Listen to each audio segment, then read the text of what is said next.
ఓం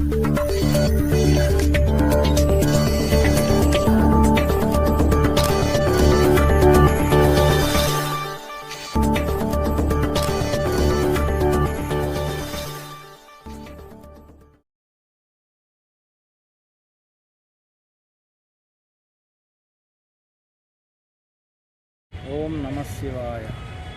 ఆ పరమేశ్వర పార్వతీదేవి సంకల్పంతో 84 జీవరాశులు ఉన్నాయి. అన్నీ సంతోషంగా మళ్ళీ 2024 ప్రజలు కూడా ప్రభుత్వాలు కూడా అన్నీ బాగా జరగాలని ఆ పరమేశ్వరుని పార్వతీదేవిని కోరుకుంటున్నాము.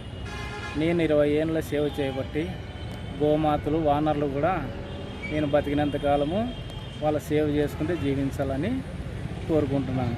ఆ పరమేశ్వరుని పార్వతీదేవితో సర్వ జీవరాశులు మొత్తం మానవులు కూడా అందరూ సర్వంగా పంటలు గింటలు అన్నీ 2024లో మొత్తం అంతా బాగుండాలని కోరుకుంటున్నాను.